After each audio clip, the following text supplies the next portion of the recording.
Hey there, YouTube guys.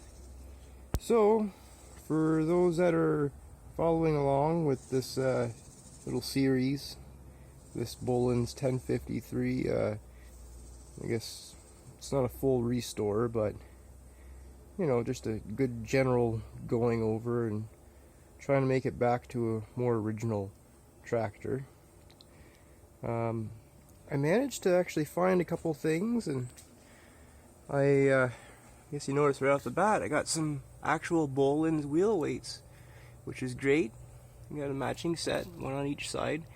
Which would be nice actually for the sickle bar mower. Having all the weight on one side, you kind of want some counterbalance, so that's kind of nice.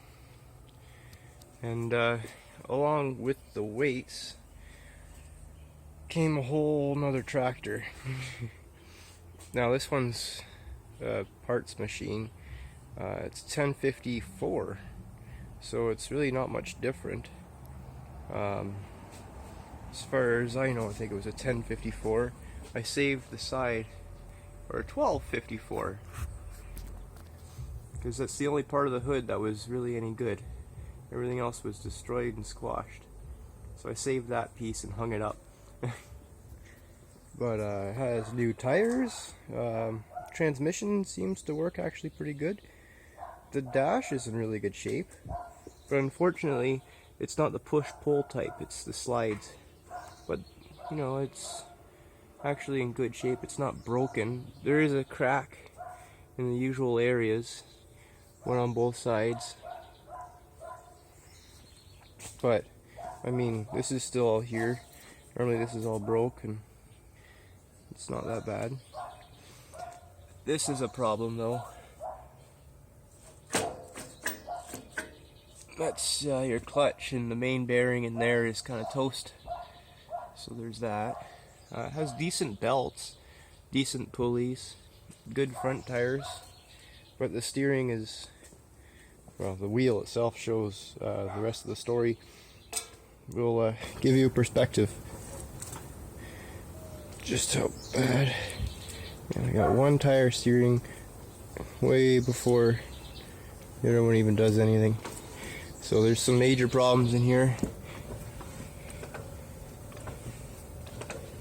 Yeah, so enough of that. This is just a parts tractor. I guess he had a blower on it at some point. That's probably what did all that extra wear and tear.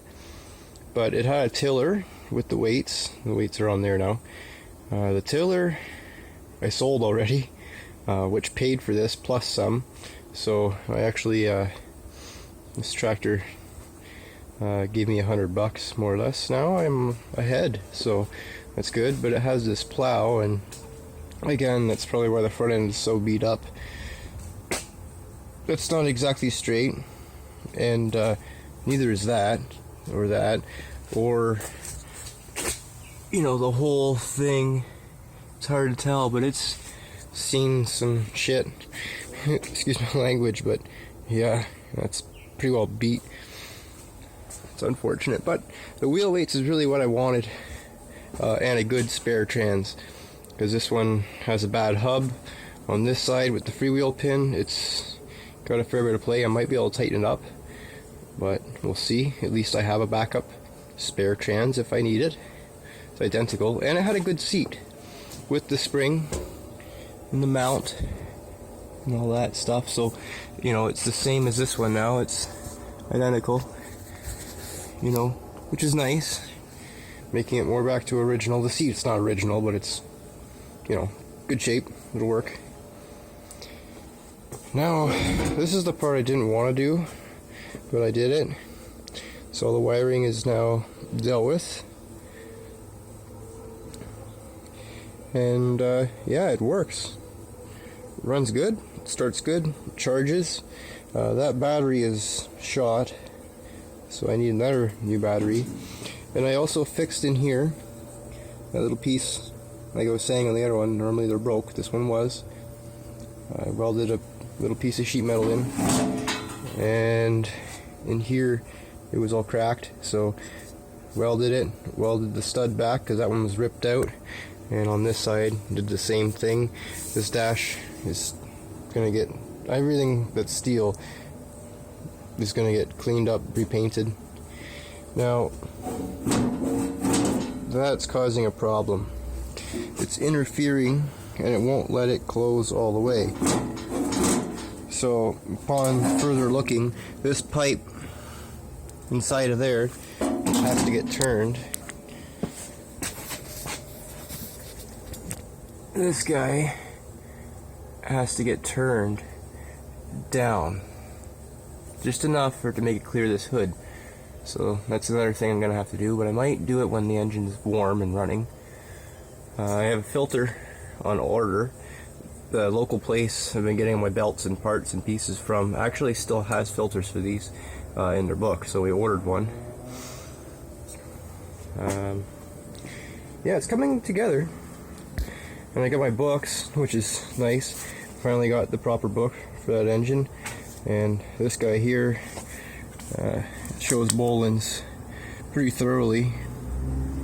You know, it's a pretty good book. So between that, and I got the one book that actually is specialized just for the sickle bar attachment itself. Finally showed up in the mail, which is awesome. So yeah, little by little, it's coming along. I want to patch that hood, so I have this piece off 1256, and it's the whole corner. I'm planning on putting it underneath, tracing it out, and then cutting that out to the same size and welding it in. We'll see how it goes. I might just hold off and leave it with that little bit of hogged out space for now until I could find a nicer hood, because I'm sure I will. There's quite a few of these around apparently in my area, so it's just a matter of looking. It seems to be whenever whenever I'm sitting down doing my business, so to speak, just taking a look on the listings and seeing what's out there and for sale, and it always seems to be first thing in the morning I see them. So, and I tried to sand down to see if I would be able to get the decal to come back out. Whoever did this last peeled off the decal, but they left the gluey, sticky stuff and painted over top of it, and that's what this is. So, yeah. And I managed to get that decal back. I was just trying to see the number, and yeah, checking everything out just to make sure everything is the right year of what I thought it was. I think it's a 73. Yeah, I don't know, it was just on that one side. So this has to get dealt with. I have to bend this down. Other than that though, mechanically, I got it all actually back to original, more or less, which is kind of nice. It was pretty hacked and cobbled up having that Briggs in there, and the last guy did some things to the PTO and everything to make it work. So now it's all back to the way it's supposed to be from the factory, including the seat and the spring and factory wheel weights even. So it'd be nice to find a set for the front. I've seen them before. They say FMC, and the rear say bolens, which is kind of neat. So you got, the whole thing there, all this one kit. So, man, I'm sorry about those dogs in the video background. Hopefully it doesn't turn up too bad, but there's some neighbors' dogs just barking. So, Jesus. Anyway, till the next time there, guys, I will keep you guys updated as the progress moves along. But, little by little, like I said, I'll eventually get this thing all together, repainted, get new decals on it, make it look nice, Make it so that way it's a fully operational machine, just like my 1556, and I'll use it. And as for this one, it's just going to kind of go into the back, get a tarp put over it, and when the parts are needed, I have them.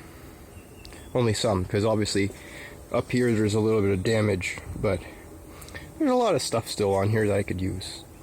And if I can't use it, I'm sure the next guy will. So, we'll see. Anyways, till the next time, guys. Have a good one and stay safe. Bye-bye.